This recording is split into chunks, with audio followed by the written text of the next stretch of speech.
Race fans know the Indianapolis 500 is filled with incredible stories both on and off the track. Joining us now is Joey Truscelli, a former IndyCar owner, Marine veteran, entrepreneur, and founder of the Little Brickyard, a unique program giving children with serious illnesses the chance to experience the magic of Indy.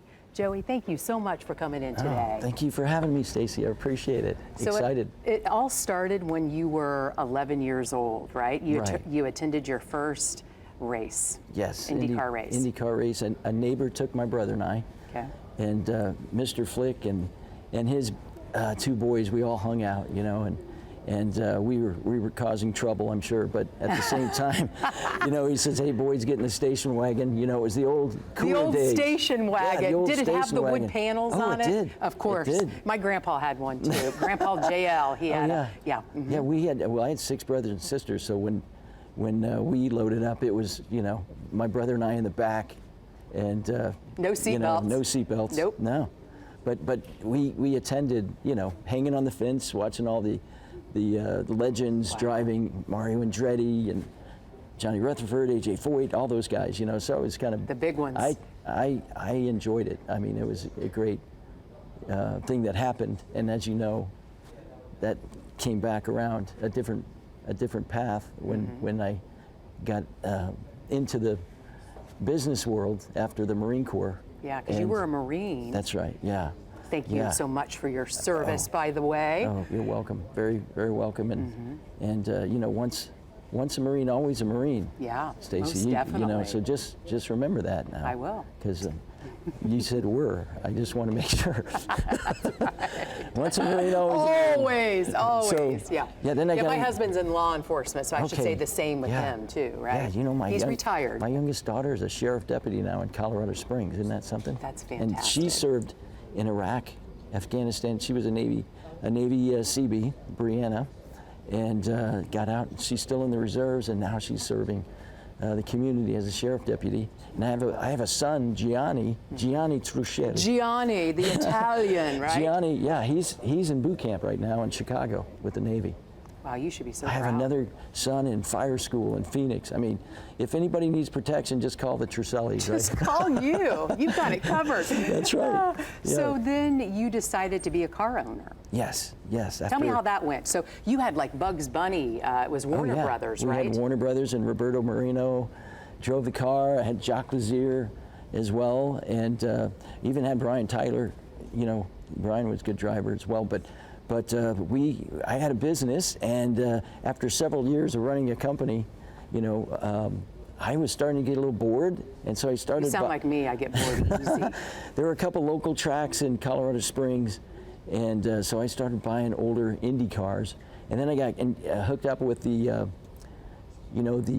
American IndyCar series, which was kind of a feeder series, even into the IRL. And then I figured out I was not a good driver. You know, although I did finish the races, you know, it was a fun time. It's so funny you say that, because I interviewed a mechanic, Poppy, and he said he started driving, and then he said I sucked. So I became a mechanic. So I thought that was so funny. The truth is, you know, you have to face the music sometimes. You got to face the music. Even my music. mechanics are like, "Man, you don't need to be in this car anymore," you know. So, but I honestly have to say though, I ended up Rookie of the Year because I think there was one other rookie, you know. So I beat him. Yeah. And I was Rookie of the Year. That's something. And then you don't have to say there was only 2 of you though. I looked in the mirror and I said, "You're going to get out of that car. You can't drive." So I said, "All right." I had gone to a couple of the IndyCar, you know, IRL races, and at that time, and I said, "I know I can do this. I could put something together." So we actually reached out to Warner Brothers because we had a creative idea to say, what if we put a Warner Brothers studio store, or the Warner Brothers studio characters on each car based on the geographic area. So we had like Speedy Gonzalez, Roberto's first race. I think we qualified 3rd and finished 6th with Speedy Gonzalez. And Roberto was great, by the way. The problem I had with Roberto and racing Indy cars with me, he would tackle the Warner Brothers characters.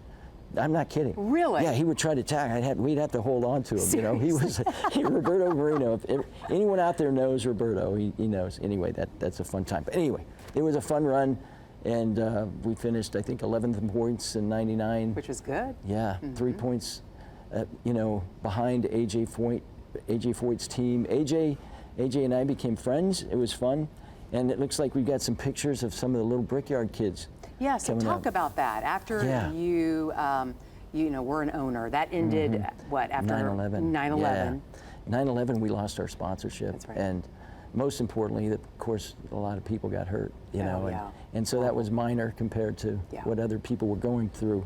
And the truth is, I went back to the Speedway and went to the Indy 500 year after year, and then I was standing around one time, and somebody had asked me, they had the Extreme Makeover Home Edition cast, you know, there, and so he said, Joey, can you tour the cast and some of the crew of Extreme Makeover around the track and just show them kind of what happens here? And so I did, and 2 weeks after that, they were doing a home in Colorado Springs, Colorado. So they said, Joey, we want to return the favor. You come and drive the bus. We want you to move that bus.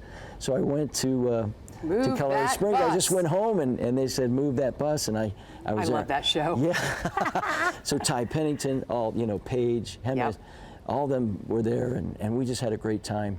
And I ended up going to Utah. I drove it again. Then I went to Los Angeles, drove it again, and I got to really know the producer, Conrad Ricketts, the executive producer.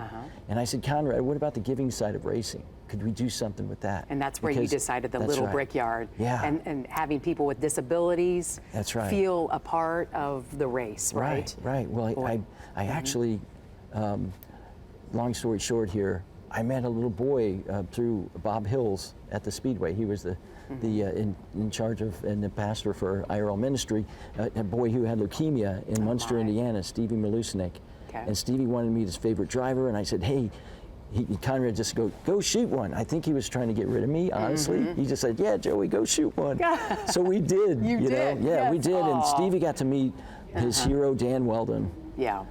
Michael Andretti. Kids just love that. Oh, yeah. You know what I mean? Oh, yeah, we flew just to to get an California. autograph and. Oh, absolutely. You have such a story to tell. I wish we had more time to talk. I'll have to have you back again. You can have me back. Yes. And I know there'll be more coming out. Actually, people will be able to see. Okay. And you can look at our websites. Well, promise me you'll be back to chat. I promise. All right. Thank you so much. Nice to meet you. Thank you so much.